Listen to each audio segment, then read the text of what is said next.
Hello students, welcome to this video of respiration. This is part 1, introduction and steps of respiration.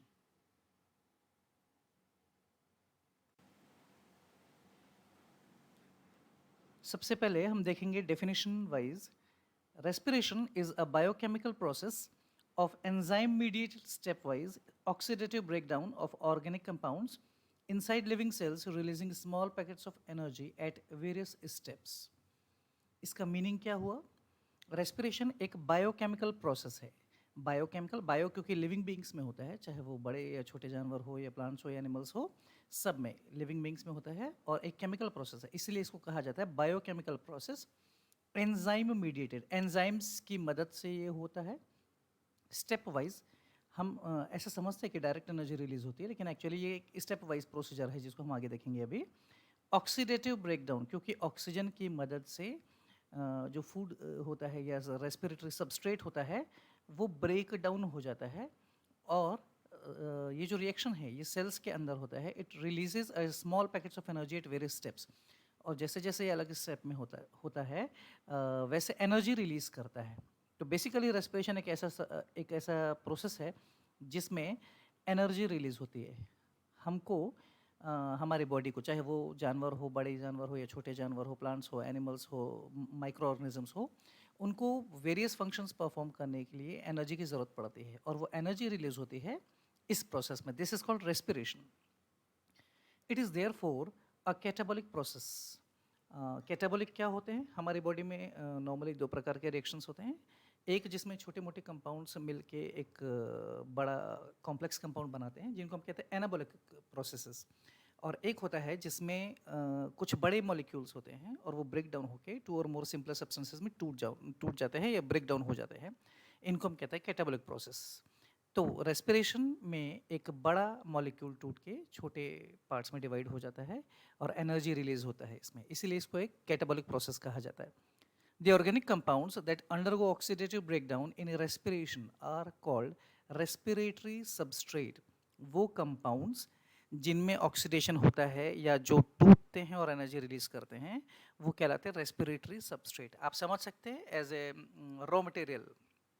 तो जो raw material होता है जो break down होगा energy release करने के लिए वो कहलाता है रेस्पिरेटरी सबस्ट्रेट. और सबसे कॉमन जो रेस्पिरेटरी सबस्ट्रेट जो हम सुनते हैं वो है glucose. Okay. Another related sugar is fructose. Sugar के और भी फॉर्म्स हो सकते हैं, glucose, fructose, sucrose, मोल्टोज.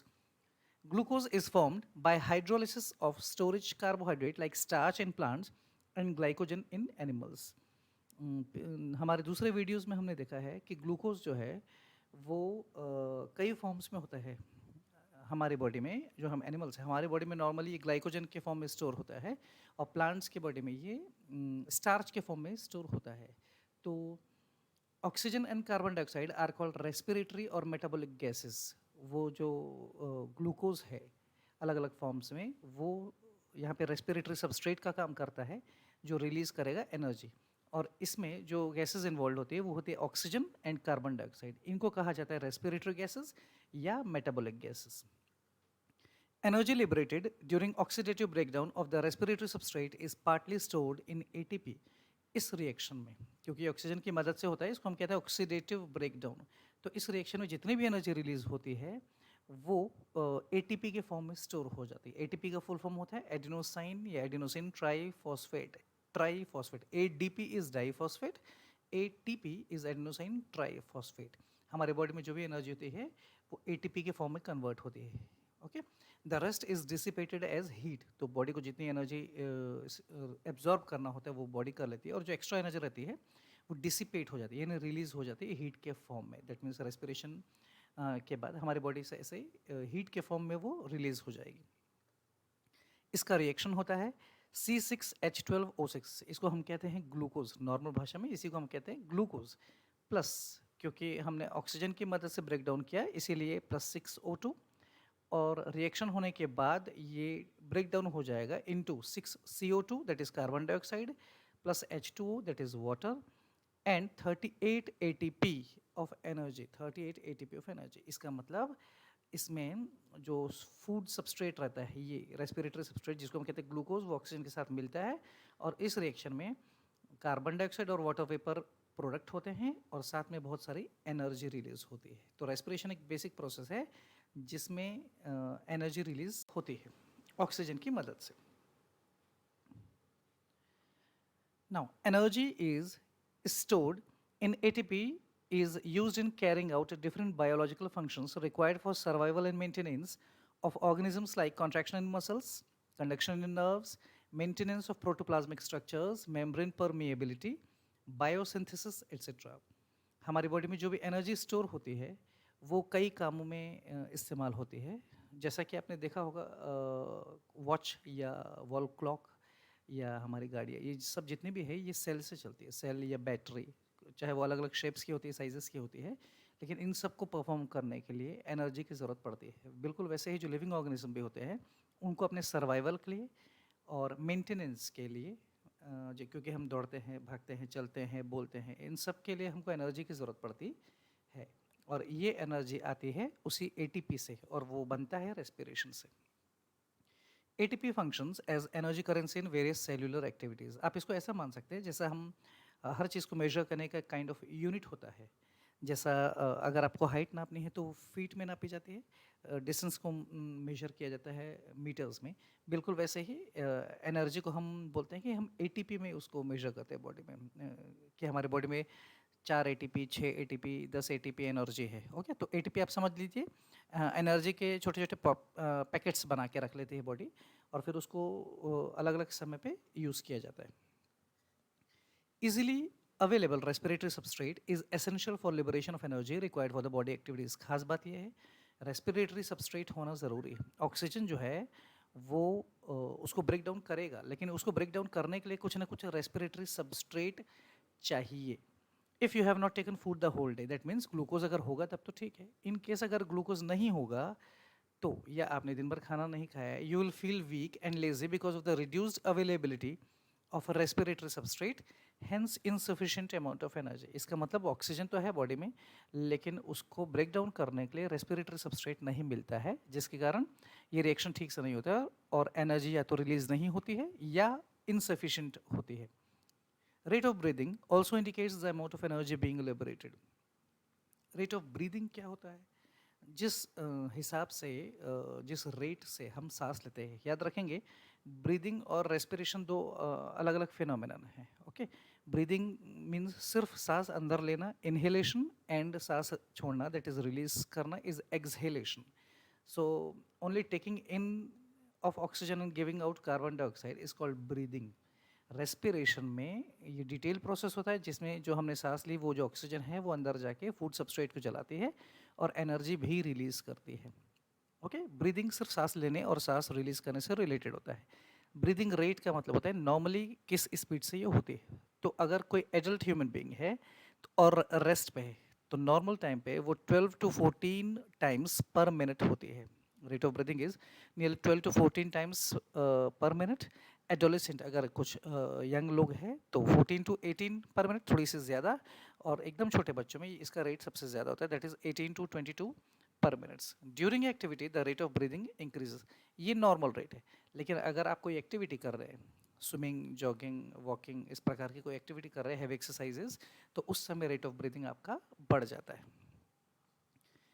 Next is importance of respiration. Respiration important क्यों है? पहला काम सबसे इंपॉर्टेंट, सर्वाइवल। हमें जीने के लिए ताकत चाहिए, बॉडी को फंक्शंस परफॉर्म करने के लिए एनर्जी चाहिए।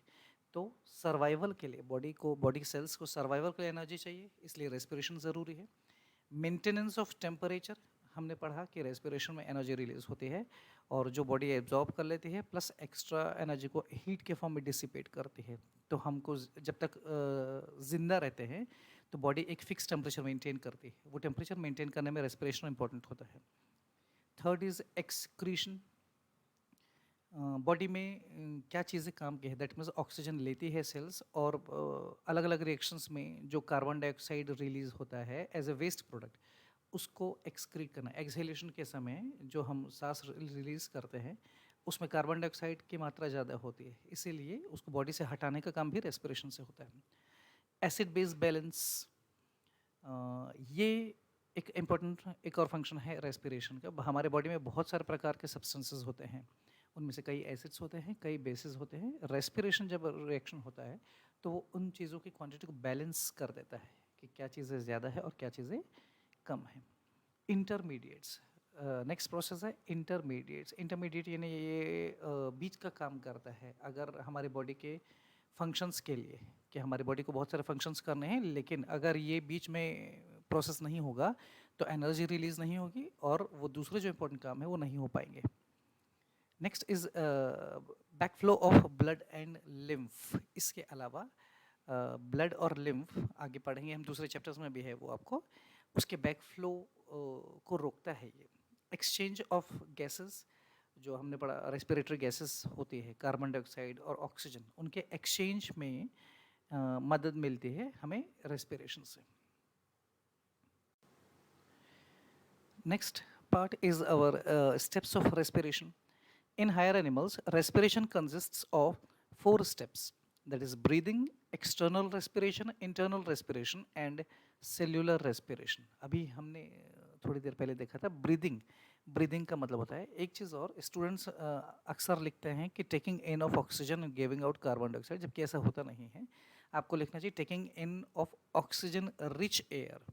मतलब जब हम सांस लेते हैं तो उसमें ऑक्सीजन ज़्यादा होती है, कार्बन डाइऑक्साइड भी होती है लेकिन ऑक्सीजन ज़्यादा होती है, उसको हम कहते हैं फ्रेश एयर। जबकि जब हम सांस रिलीज़ करते हैं, एक्सहेल करते हैं, तो उसमें भी ऑक्सीजन होती है लेकिन कार्बन डाइऑक्साइड ज़्यादा होती है, तो उसको हम कहते हैं कार्बन डाइऑक्साइड रिच एयर या foul air to the outside. So breathing is basically inhalation and exhalation. Inhalation के समय ऑक्सीजन रिच फ्रेश एयर लेना और एक्सहेलेशन के समय carbon dioxide rich foul air release करना आउटसाइड। ये पहला स्टेप होता है, that is breathing. Second is external respiration. It is exchange of respiratory gases. आपने यहाँ पे ये तो पढ़ा कि ऑक्सीजन और कार्बन डाइऑक्साइड का एक्सचेंज होता है, बाहर से ऑक्सीजन अंदर आती है और अंदर से जो ऑक्सीजन है वो अंदर चली जाती है और अंदर से जो कार्बन डाइऑक्साइड है वो बाहर रिलीज हो जाती है। तो एक्सचेंज होता है बॉडी के अंदर। लेकिन जब ये एक्सचेंज ऑफ गैसेस ऑक्सीजन और कार्बन डाइऑक्साइड का रेस्पिरेटरी सरफेस पे हो, अभी तक सांस के साथ जो ऑक्सीजन या कार्बन डाइऑक्साइड है वो अभी बॉडी के अंदर गई है, अभी सेल तक नहीं पहुंची है। तो पहला जो एक्सचेंज है वो रेस्पिरेटरी सरफेस पे यानी लंग्स वगैरह पे हो जाता है, उसको हम कहते हैं एक्सटर्नल रेस्पिरेशन। उसके बाद होता है इंटरनल रेस्पिरेशन। फिर से अब जब एक्सचेंज हो गया, लंग्स में गैसेस एक्सचेंज हो गया, अब लंग्स से वो जो ऑक्सीजन एब्जॉर्ब हुई है वो आगे जाएगी। It is exchange of gases at the tissue level, यानी लंग्स ऑर्गन है, अब ऑर्गन से अंदर यानी टिश्यू लेवल पे जाएंगे। टिश्यू लेवल पे फिर से एक्सचेंज होगा, अलग अलग टिश्यूज अपनी कार्बन डाइऑक्साइड दे देंगे और ऑक्सीजन ले लेंगे। इसको हम कहते हैं इंटरनल रेस्पिरेशन। और अंदर अब क्योंकि टिश्यू में आ गया, tissue consist of various cells, अब फाइनली टिश्यू से वो जो ऑक्सीजन है वो अंदर निकल के जाएगी सेल के अंदर। और ये एग्जैक्ट वो रिएक्शन है जो सेल के अंदर होता है, cellular respiration. It is actual breakdown of respiratory substrate. तो वो जो आप रिएक्शन देख रहे थे रेस्पिरेटरी सबस्ट्रेट का टूटना, वो सेल के अंदर होता है, तो उतने पार्ट को हम कहते हैं cellular respiration. It occurs inside the living cells. So basically ये 4 स्टेप हुए समझिए आप, breathing, external respiration, internal respiration and cellular respiration.